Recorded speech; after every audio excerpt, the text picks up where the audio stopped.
This noon, we hear from one patient who says donating is more than just a generous act. You could be saving a life. An unwelcome wake-up call for folks on the north and east sides as bullets rang out during two separate shootings. We have the latest, plus why residents say they're shaken up. Live from KSAT 12, the news at noon starts right now. A verdict could come soon in the trial of Otis McCain. Closing arguments are still underway. Erica Hernandez is joining us now live with the latest. Erica, good afternoon. Hey guys, good afternoon. So yes, those closing arguments are still taking place, and after they are done, the jury will then begin to deliberate and decide whether to punish Otis McCain to life in prison or the death penalty. Now, closing arguments began around 9-ish this morning with the state going first and the defense, and now the state is doing their rebuttal. Here's a little of what both sides had to say. Charlie Manson said this. Same diagnosis as Otis. Remorse for what? You people have done everything in the world to me. Doesn't that give me equal right to do now what I do to you? Your Honor, it's a reasonable deduction from the evidence, and the Supreme Court has said that the death penalty is reserved for the death of the worst of the worst. And they make their argument. Let me make my argument. I just want to make for the record. You can't do that. Choose to testify. You can't do that right now. Defense, you got closing.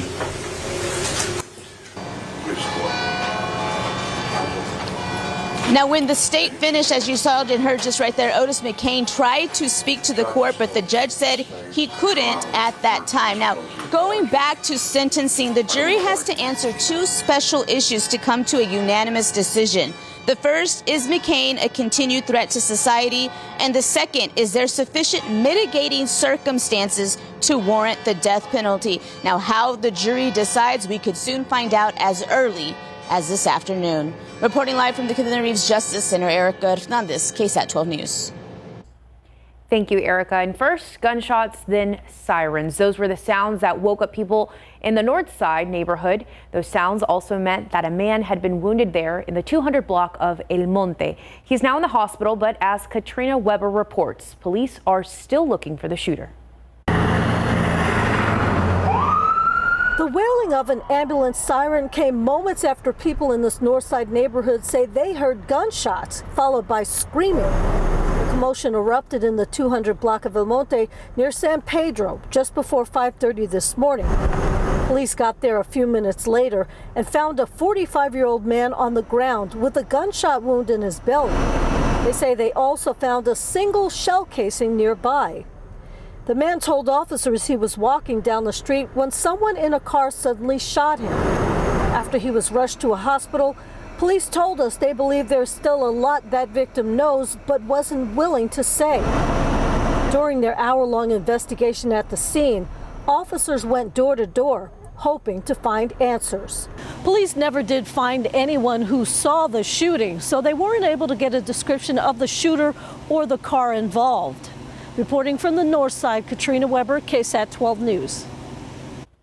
And neighbors on the east side also heard gunshots this morning. Police say several dozen bullets started flying at the Salado Creek apartments, and two people were hit. I spoke with tenants at that apartment community who are shaken up after a chaotic morning.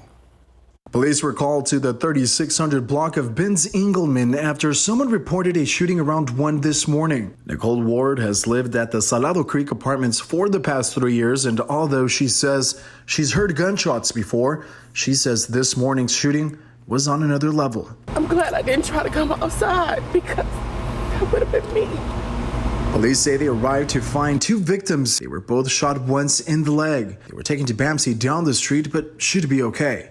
Almost every car at the scene was hit by gunfire. From bullet casings on the ground, police were able to determine at least more than 70 shots were fired. As you see, bullets don't have a name, they don't have a disease, they don't care about anything.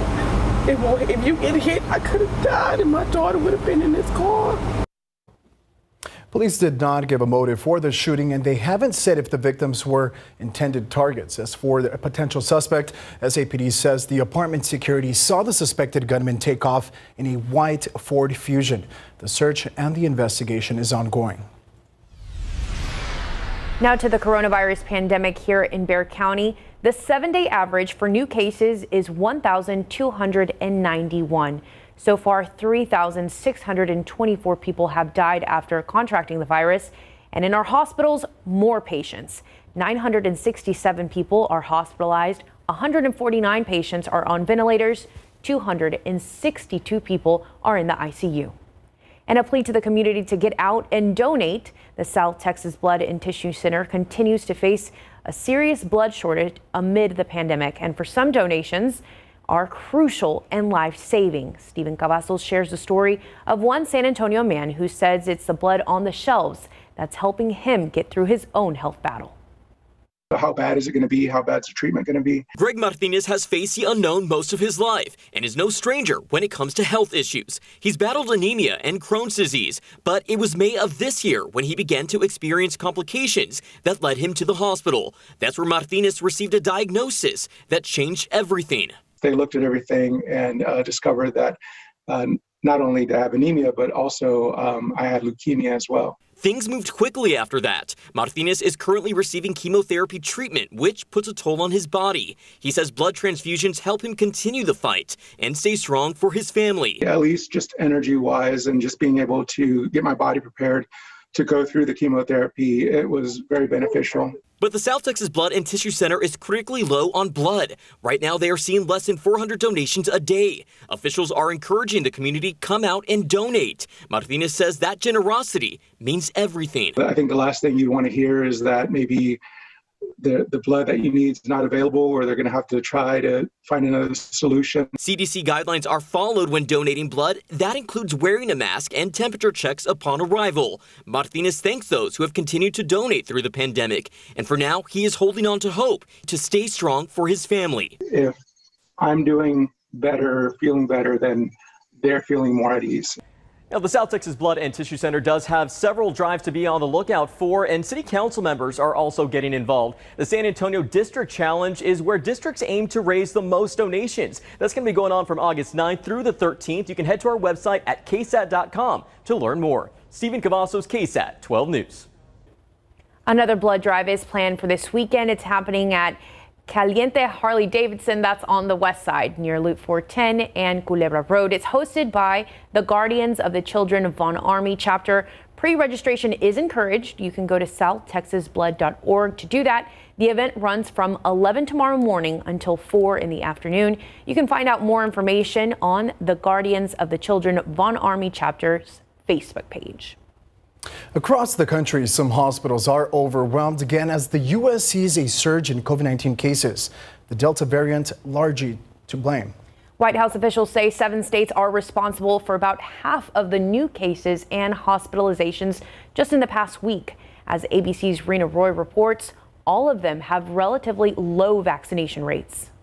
As the U.S. sees 100,000 new cases in a single day for the second time this week, healthcare workers on the front lines feeling the strain yet again. The level of sick visits that we've seen this summer, June, July, and now August, I've never seen in 20 years of practice here in Houston. This 11-month-old patient fighting the virus in Houston had to be airlifted to a hospital 150 miles away because there wasn't a pediatric ICU bed available in the city. In Louisiana, they're short on staff. We don't feel like we have the time to devote to the patients that we need. It's just, I'm sorry, I'm getting emotional just talking about it. Multiple states are reaching out for federal assistance, asking FEMA for help with staffing. It is almost impossible to put into words the frustration that they feel. Hospitalizations jumping from 12,000 a month ago to more than 61,000 now. The patients are coming in younger, sicker, and unfortunately sometimes they are expiring quicker. 17-year-old David Espino, a high school football player, now battling COVID-19 pneumonia for the last 10 days. It's been pretty scary, actually. It could get to anyone. It gets you if you're 10, if you're 60, it doesn't matter. In the coming weeks, the FDA is expected to recommend a plan for vaccine booster shots for immunocompromised Americans. We are now working on that and will make that be implemented as quickly as possible. For now, the good news is vaccinations are up. For the fourth week in a row, we've increased the daily average number of Americans newly vaccinated. And importantly, we're seeing the most significant increases in states with the highest case rates. Those first boosters would go to vulnerable people like cancer or transplant patients or those on medications that suppress the immune system. Rena Roy, ABC News, New York.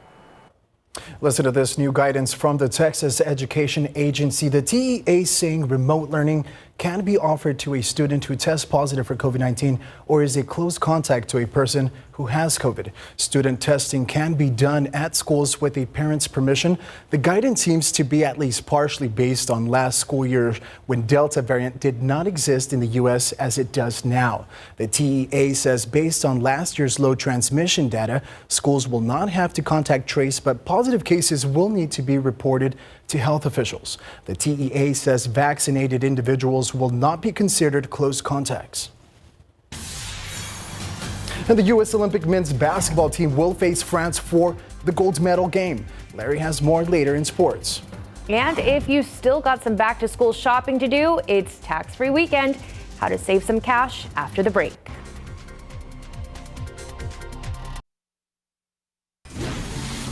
Welcome back. It will be a busy weekend across stores. Starting today, shoppers can take advantage of Texas's back to school sales tax holiday. From today until Sunday, August 8th, parents and students can purchase certain school supplies like clothes, shoes, and of course backpacks free of state sales tax. According to the National Retail Federation, families with children in grades kinder through 12th will spend an average of $849 just this year. That's $59 more than last year and a record. Some folks on the city's north side got an early start to their tax-free holiday shopping, saying every penny counts. He bought tennis shoes. Yeah, because these were originally $69. I got them for $52. 38 or 39. So I saved the tax on this on a pair of shorts and a t-shirt for him. Experts say to make a list and a budget, look for sales and of course compare prices, but also ask about student discounts. And for those looking for free school supplies, there's a couple of events taking place this weekend, including this one hosted by Northside Church. From 10 tomorrow morning until 2 in the afternoon, Vertical Church will hold its back to school giveaway event. They'll hand out free basic school supplies. There will also be new and gently used clothing, as well as food and COVID-19 vaccinations. And some fun and things like a petting zoo and door prizes. To pre-register, you can go to the Vertical Church Facebook page. Outside, 87 degrees. So a lot of people are going to be out, of course, back to school shopping, volunteers. Working a lot. So Katie, what are they going to be expecting? Yeah, and maybe trying to squeeze in, the last couple of days of summer vacation here. The kiddos may want to spend a little bit of time outdoors, maybe by the pool or on some of our area lakes and rivers. And I've got good news when it comes to the weekend forecast. I'll have that coming up for you here in just a few minutes. First, let's check on the aquifer. Thanks to the rain yesterday, it's up a little bit more than half a foot. Also, thanks to the rain yesterday, molds very high today with a count of over 13,000. So you may be feeling that on this Friday. Your full weekend forecast coming up.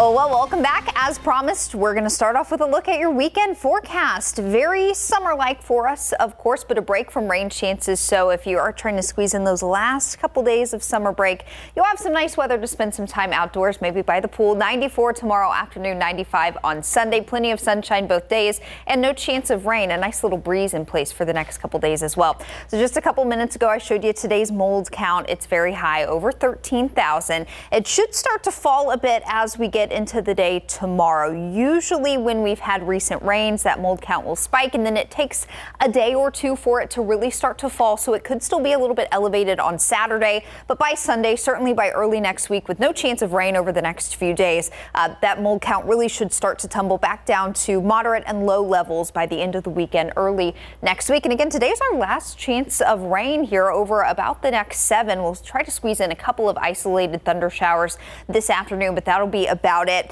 And here's the setup. I'm showing you water vapor imagery. Anywhere you see the bright purple and blue, which there's not much to see here on this map, that's air with a lot of moisture content. This red kind of orangish color here, that's some very dry air, mainly in the mid and upper levels of the atmosphere. So our setup today, we've got a very weak disturbance that's been moving east out of Mexico over the past day and a half or so. That helped us out with yesterday's rain chances and will also give us a low end chance of rain today. But with this dry air kind of working in, it's really taking all the oomph out of this disturbance down to our south. And so that's why our rain chances through the afternoon today and the early evening hours are going to be very spotty and will generally be highest along and south of the I-10 corridor. So a quick look at radar currently. Now that things are starting to heat up this afternoon, we have a couple of spotty showers starting to bubble up generally between Cotulla and Three Rivers there, in Live Oak County. No lightning detected there. Couple strikes of lightning were detected earlier in this little cell south of Gonzales and off to the northwest of Cuero there, But these are just some really pop-up showers. They may put down some brief heavy rain and then they'll be on their way. We're not looking at any concern for any severe weather this afternoon, so just keep that in mind. Mainly just some pop-up showers, maybe a few lightning strikes, but just some areas of some spotty rain as we head into the afternoon. And Futurecast does show that here. As I run it through this evening, we'll see those rain chances stick around until about sunset, and then they'll really start to taper off after that. Tomorrow will be a rain-free day. Sunday will be rain-free as well. So if a car wash is on your list of things to do, maybe hold off until tomorrow because we have those spotty thunder showers that will be around this afternoon. But this weekend, you are good to head to the car wash and clean that automobile right up because we're looking pretty dry over the next week. Temperatures currently, air temperature is in white, the heat index or feels like temperature is in yellow. So feeling like 93 with an air temperature of 87 at the airport. Already have a heat index around 100 in Gonzales, feeling like 104 down in Beeville. So it will be toasty out there today. We won't have much of a breeze this afternoon. Winds will be about 5 to 10 miles per hour, but more of a breeze this weekend. So that'll be around to help us out just a bit. So your Friday planner, 30% chance of some spotty pop-up thunder showers through about sunset. After that, rain chances will fall off the board pretty quickly, and we'll head into a nice summer-like weekend. Plenty of sunshine, highs in the mid to upper 90s, and quiet weather next week as some of our area kiddos get back into that school routine, guys. Quiet weather, Katie. Thank you so much. And I'm glad I can wash my car this weekend. I definitely need to take care of that. All right. So I am very excited about sports today. I feel like a bad Cowboys fan because I totally forgot and obviously did not even watch the game last night. How did they do? Well, the Cowboys lost, but it's the Hall of Fame game. The point here is just to get some of the rookies, some of the new guys, some playing time, get out of the game healthy, which they did. So wins, doesn't really matter. But I'll tell you what, their rookie linebacker, Micah Parsons, Cowboys got a good one. You should be happy about that. He played well. Plus, Damian Lillard says he's going to miss Coach Pop. Coming up.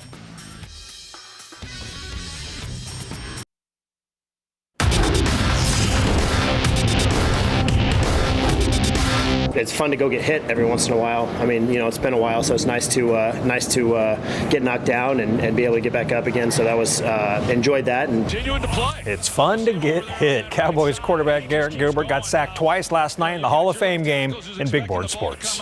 Pro football coverage powered by Davis Law Firm. It was a beautiful Thursday night in Canton, Ohio for the Hall of Fame game between the Cowboys and Steelers, which Pittsburgh won 16-3. Cowboys rookie linebacker and first-round draft pick Micah Parsons had a nice debut. First quarter, the 12th overall selection, Parsons recovers a Steelers fumble 6 plays into the game. Mason Rudolph wasn't able to give the ball to Chase Claypool, resulting in ball on the turf and an easy recovery for Parsons. The boys returned that into 3 and their only points of the game. Parsons played 2 series and had 3 tackles and a fumble recovery in his first pro game. You know what? The same thing happened to him in college. Yeah, I mean, I actually had a fumble recovery my first game in college, so I like the trend that is going on right now. Yeah, to be able to step out here came a long way from 2019 when I played my last game. And, it's just a true blessing and honor to wear the uniform, represent the Cowboys, and represent my family and come out here and be able to get back into a football rhythm, you know what I mean? So it's been pretty good. The boys' offense was less than pretty good, specifically in the red zone. They had 347 yards total offense, but gave up 4 sacks, turned the ball over 3 times. Kicker Hunter Nicewander missed 2 field goals. Starting quarterback Garrett Gilbert went 9 of 13 for 104 yards passing and no touchdowns. And both starting QBs know they have to score more touchdowns. I mean, overall some good things, right? I think there was, we moved the ball really well, but then got down in the red zone and kind of stalled out a couple times. So got to do a better job on third down and situationally in order to finish off those drives and get ourselves some points. Yeah, it felt good to be back. Preseason games in general, I think it was good. It was overall got to be better. I think we got to finish drives. Got to put more points on the board. Dallas will head back to Oxnard to resume training camp. They'll play at Arizona Friday, August 13th, and Pittsburgh will next play at the Eagles on Thursday, the 12th. Led by head coach Greg Popovich, Team USA is all set to face France in the men's basketball for the Olympic gold medal. Now, France beat USA in the preliminary rounds, 83-76. Superstar guard Damian Lillard told the media he's going to miss hanging out with Coach Pop, who makes the players feel like family. Every morning when I go into the breakfast room, he walk by, he pat me on the back, he say what's up, he asks how my kids and my family are. It's really special to have a guy who's that important to the game of basketball come into a room full of, star players, and the conversation is always about things that are bigger than just the game of basketball. USA and France will play tonight at 9:30 local time. Gold medal on the line. USA, go USA. That's right. And Cowboys, Larry. Absolutely. I don't know about that. All right. Yet coming up, another sign that the U.S. economy is slowly bouncing back after the pandemic forced shutdowns. American employers added more jobs. The president's response coming up in the next half hour. Infrastructure legislation is still a point of debate on Capitol Hill, and now that discussion will continue tomorrow. Senators were trying to wrap things up by the end of today in time for summer break. However, now they'll be back tomorrow for a procedural vote on this infrastructure measure. Senate Majority Leader Chuck Schumer moved on Thursday night to cut off debate on the $1.2 trillion bipartisan bill. 60 votes are needed Saturday to end debate on the bill. Final passage could happen as early as that day. And now to the latest job report showing encouraging signs as the economy continues to recover from the pandemic. Almost 1 million jobs were added last month. As ABC's Ike Ejachi reports, the president is hailing the better than expected report. Inside the East Room of the White House, a spirited President Biden hailing the new, better-than-expected July jobs report. What a good morning. According to the Bureau of Labor Statistics, 943,000 jobs were added in July, with unemployment down to 5.4%, still well above the pre-pandemic figure of 3.5% back in February of 2020. What is indisputable now is this: the Biden plan is working. The Biden plan produces results, and the Biden plan is moving the country forward. The jobs were predominantly added in leisure and hospitality, local government education, and in professional and business services, according to the Department of Labor. The report lists fresh data that indicates more people are returning to the office, but looming over those encouraging numbers, the Delta variant, currently spreading across the country. ABC's Rebecca Jarvis pointing to the pandemic as a reason big companies are now reversing course on repopulating workspaces. In just the last week, Amazon, Microsoft, Wells Fargo have pushed back their return to work dates to much later dates. Amazon not until next January. Apple and Google are also among the companies that have pushed back the return to work. Now, there is another area that could see a big increase in jobs, and that's education, as schools prepare for a return to in-person learning. Ike Ejachi, ABC News, Washington. United Airlines is now the latest company to update COVID vaccine rules for employees. It will now require U.S.-based employees to be vaccinated by late October and maybe sooner. United has 67,000 employees in the U.S. It's the first major U.S. airline to say it will require vaccinations for workers. Taking a look outside on live cam, blue skies are starting to peek through. 88 degrees. Katie, so I know we talk a lot about the COVID, but give us some good news weather-wise. I'm here to be your change of pace because COVID is not part of my weather forecast. I'm going to leave that to other folks. So let's talk about your weekend weather. We've had some off and on rain around this week. As we get into the weekend, things will really dry out. A very summer-like weekend and not overly hot. Yeah, it's going to be toasty out there, but right about where we should be this time of year. We do have some blue sky mixed with some fair weather clouds for now in and around San Antonio. These puffy little cumulus clouds may try to grow vertically a little bit through the course of the afternoon, maybe even a little bit of rain falling out of a few of those clouds as the day rolls on. 87 at the airport already, south winds at 10. That dew point in the low 70s makes it feel like it's in the low to mid 90s already. So taking a look at radar here again, just some fair weather clouds around San Antonio, but places east of 35, even down between Cotulla and Three Rivers there in Live Oak County. We're starting to see a few little spotty thunder showers pop up. We're not looking at a concern for severe weather this afternoon, but radar is expected to fill in with a few more of these downpours as the afternoon and evening rolls on. So your Friday afternoon will include about a 30% chance for some isolated thunder showers. Temperatures elsewhere, 87 up in New Braunfels, 86 in Del Rio, 89 in Cotulla. Compared to this time yesterday, it's a good bit warmer because we had that morning round of rain yesterday and the clouds, so it is feeling a bit more summer-like out there this afternoon. And I do expect our high temperatures for a lot of us to climb into the low 90s, maybe a few spots up in the hill country, limited to the upper 80s, but plenty of humidity across the board, and again a 30% chance for a spotty thunder shower this afternoon. We'll take another close look at radar where those thunder showers are now and talk more in detail about your weekend forecast coming up in just a bit. Alicia? Thanks, Katie. And a portrait drawn of a girl at an airport is now going viral. Why she says she was humbled by the image. And former UTSA basketball star Keaton Wallace will face the Spurs tonight. Larry has all the details coming up in sports. And if you've dreamed of becoming an astronaut, but math and science weren't your thing in school, your ticket to space might be $400,000 away. How you could get your chance after the break.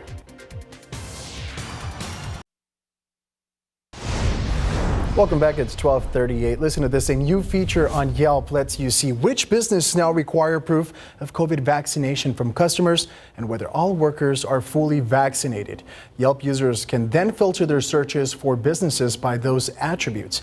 Only businesses can add the details to Yelp pages. The company says it will monitor the pages of businesses that decide to use the attributes for any backlash for their vaccination policies.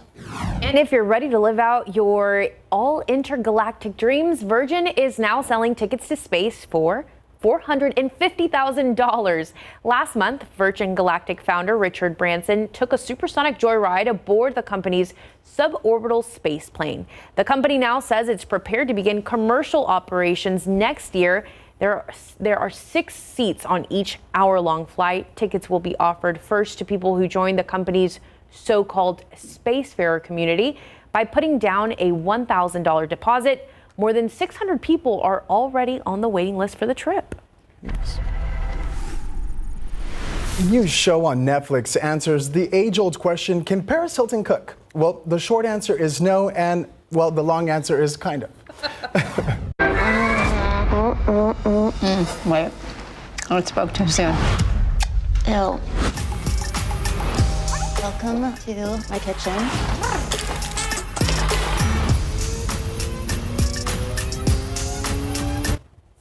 The streaming service describes Cooking with Paris as a traditional cooking show upside down. Each episode features one of Hilton's friends, including Kim Kardashian and Demi Lovato. Together, they prepare and eat a meal. The first season is on Netflix right now. Will you watch? Absolutely. Oh, I thought you were going to say no. Solid Huge yes. fan of Paris, guys. Well, a guy's Titanic-like move to sketch a girl at an airport tanked big time. The botched, unflattering portrait went viral with plenty of people liking it because it's such a bad likeness. CNN's Jean Mose spoke with Rose of the story. You know all of those botched art restorations in Spain that are always good for a laugh? Well, imagine you're the one being restored, waking up from a nap at Minneapolis Airport early in the morning and seeing a young guy seated across from you. He starts staring at me and drawing and staring at me and drawing. Then I'm like, is this creepy or is this awesome? I decided it was awesome. 18-year-old Emma Keene was on her first cross-country trip alone, waiting for a connecting flight to Los Angeles.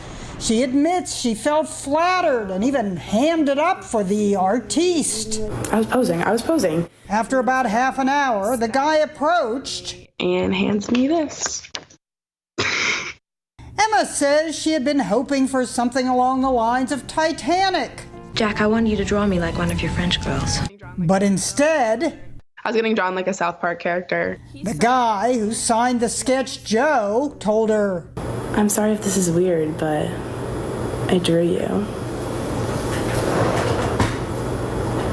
Immediately, I was just like, oh wow, okay. But to her admirer, she said, oh my gosh, thank you. That's so sweet of you. You did a good job. Emma, who's studying psychology and neuroscience, says it was like Napoleon Dynamite inviting Trisha to the dance by drawing her. Took me like 3 hours to finish the shading on your upper lip. I have angry eyes. Emma objects to her mask, drawn as if she weren't wearing it over her nose when she says she was, her messy hair and that blob of a body. I was humbled. They spent 40 minutes talking before their flight left for LA. He ended up being like a very sweet boy. Since the drawing went viral, Emma's received other portraits to compensate, and the original is chilling on the fridge. It was my dad's idea. My family thinks it's hysterical. It may have been a failed pickup ploy, but at least she can't complain that he didn't get her good side. Ginny Mose, CNN, New York. He really went in on her eyebrows, though. Yeah. I love sketches for both of y'all, by the way, on your desks. I've sketched Katie before. Pretty Yes, and Sidewalk Chalk on GMSA Weekend Edition one time. That was good. You're a great artist. I got to say, Alicia, I think you would have done a little bit better job than that guy. Thank you. It's just my opinion. All right, switching gears here. The aquifer is up a little bit more than half a foot. We like to see that, but we don't like to see this because of yesterday's rain. Mold's very high today with a count of over 13,000. Thankfully, this number should drop over the weekend with rain chances dropping out of the forecast. Another look at your weather for the next few days coming up next. Welcome back. It's 12:45 and it's time to discuss those temperatures outside. Hot, hot, hot. And it's probably going to be like that all weekend? Yes, but that makes for good pool weather, right? Yes, tanning weather. Get a break from the, yes, I like the way you think. We'll get a break from the rain chances, get everybody a good chance to dry off a little bit, let that mold count fall, and for the kiddos that are starting school next week, some outdoor fun as summer break wraps up. We'll get to our local forecast quickly, but I always want to keep you updated on what's going on with the tropics. Things in the Atlantic basin, so out in the Atlantic Ocean, starting to pick back up. It's been fairly quiet for the past few weeks, but now there's two areas that the National Hurricane Center is watching. This one that's more to the west has just a 20% chance of becoming at least a tropical depression in the next 5 days. Meanwhile, the disturbance closer to the coast of Africa has a 60% chance of becoming at least our next tropical depression in the next 5 days. So some disturbances, some tropical waves coming off the coast of Africa that we'll be watching closely. Let me step out of the way really quickly so you can check out the beach forecast if you're heading to any of our Texas beaches, specifically Port Aransas area, Corpus Christi. Here's what you can expect this weekend. Luckily, rip current risk both days is low. We're looking at highs in the upper 80s, partly cloudy skies, slightly better chance that you pick up an afternoon shower down closer to the coast on Sunday, but overall I don't think rain is going to be a big issue if you're heading down to the beach this weekend. A quick look at radar. We do have some non-severe thunder showers popping up this afternoon. This is mainly just going to be some pockets of heavy rain. That rain that if you drive through one of these downpours, it's like torrential rain for a couple minutes and then it's sunny again. So that's kind of the activity we're talking about this afternoon.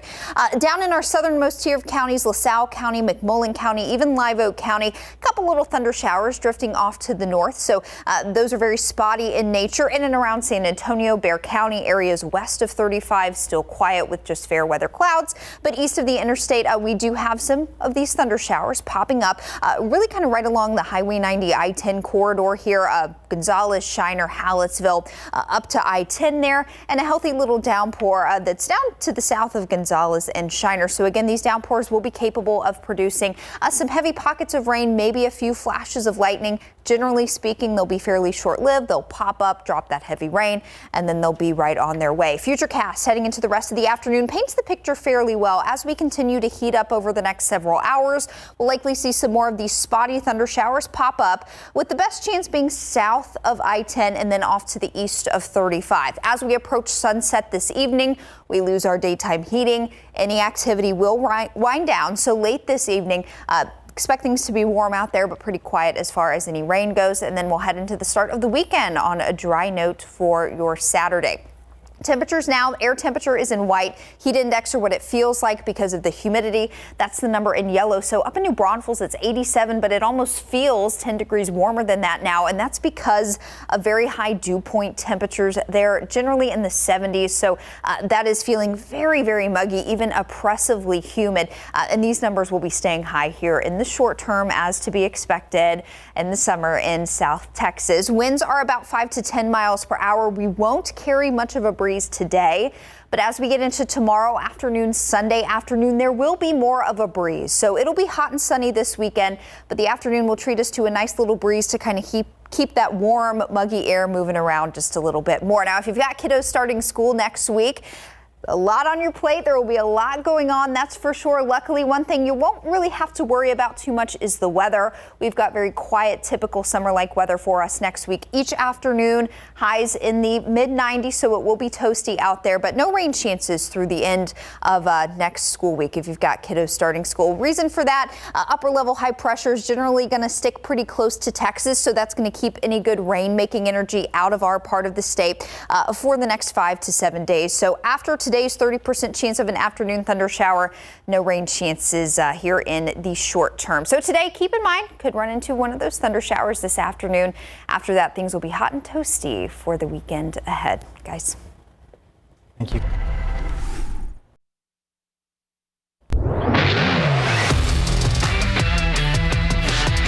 Spurs will close out Salt Lake City Summer League ball with the Memphis Grizzlies tonight. Spurs rookie guard and first-round draft pick Joshua Primo had 11 points and a game-high 6 turnovers in the Spurs loss Wednesday night. Primo and the Spurs, well, they just need more time to gel. I think it's just getting comfortable. Honestly, we haven't played much together as a team, so just getting that team chemistry going, and then obviously just being more physical with it, being more aggressive, not as tentative, being aggressive to score, and then that's going to be what's going to jumpstart a little bit of that playmaking. Allen goes back to former UTSA star Keaton Wallace is playing with the Memphis Grizzlies Summer League team, and he scored 17 points in his debut Wednesday. Tonight he'll face the Spurs, looking to get better on the defensive end. I definitely do need to make some improvements on defense, helping off the ball, things like that. I could tighten up on my own ball defense. I got beat a couple of times today. Just team defense, playing the backside, rotating, and things like that. I could definitely sharpen up on my defense. Spurs and Grizzlies play tonight at 6. Highlights on the Night Beat. Yesterday, UTSA football reported for fall camp ahead of practice today. They were picked to finish second this season in Conference USA West, and many of their players have received multiple preseason honors. Coach Traylor preaches don't eat the cheese, which he uses sarcastically yet serious at the same time. And I'm not trying to be negative towards the people that pick that stuff. I'm very grateful. Without media and without, no one cares about us. So y'all have a huge part in us. So it's fun to buy those magazines and talk about that stuff. But the very people that picked us last year are now picking us second. We already showed they don't really know what they're doing when they're picking. So we shouldn't put too much credit into all that stuff, right? So that's one angle. And the other angle of that is just the very part of, if you get so full of yourself and you really believe all that stuff, are you still going to work as hard as you did last year? Yesterday, Texas A&M Aggie football, reporter for fall camp in College Station, and will practice today. Aggies expect to contend for the SEC championship and national championship this season. Heading into camp, defense is their strength, and anchoring that unit is Judson alum DeMarvin Leal. We recently caught up with him at Rutledge Stadium, where Leal said he's ready to lead the charge. My expectation is just to be able to be a leader of the defensive line and of the defense and the team, of course, and just make sure that we're at our standard and that we're all committed to our goal and just get after it this season. Leal and the Aggies kick off their season Saturday, September 4th, 7 p.m. at Kyle Field with Kent State. Guys. Thank you, Larry. Let's head over with Fiona. Fiona, it is Friday, and I just saw on y'all's Twitter, what's better, floats or milkshake? Ooh, I know, that's tough, right? But that is what we want you to be thinking about today. And also, well, you may know her from E! Entertainment and as the host of The Soup, as well as other hit TV shows like Californication, Two Broke Girls. See if you can guess the actress and comedian who's going to be joining us for some laughs today and how you can laugh out loud with her this weekend. And it is National Root Beer Float Day. Woohoo! And we've got our friends from Southside Craft Soda in the house making their version of Root Beer Soda. You get it? There's even an adult version, so we're going to crack into that. And we are going to escape to the tropics of Puerto Rico with a one-of-a-kind twist on sushi. Eclectic Eats is here. And then we're going to work off all those foods and floats in our Get Fit Friday. And Marcella Freeman from Burn It in 30 joins us. And this is a great way to work out without a whole lot of equipment. And it's a giveaway. Yes, I'm going to be giving all of this away today. And I will tell you how later. That's right. And you're also going to get some workout moves in that you can do at home. So stick around. You're going to find out how you can win all that from Marcella Freeman and a whole lot more. And also, be sure to weigh in. Do you prefer milkshakes or root beer floats? Let us know at SA Live KSAT on Facebook and Twitter, and we'll see how that shakes down.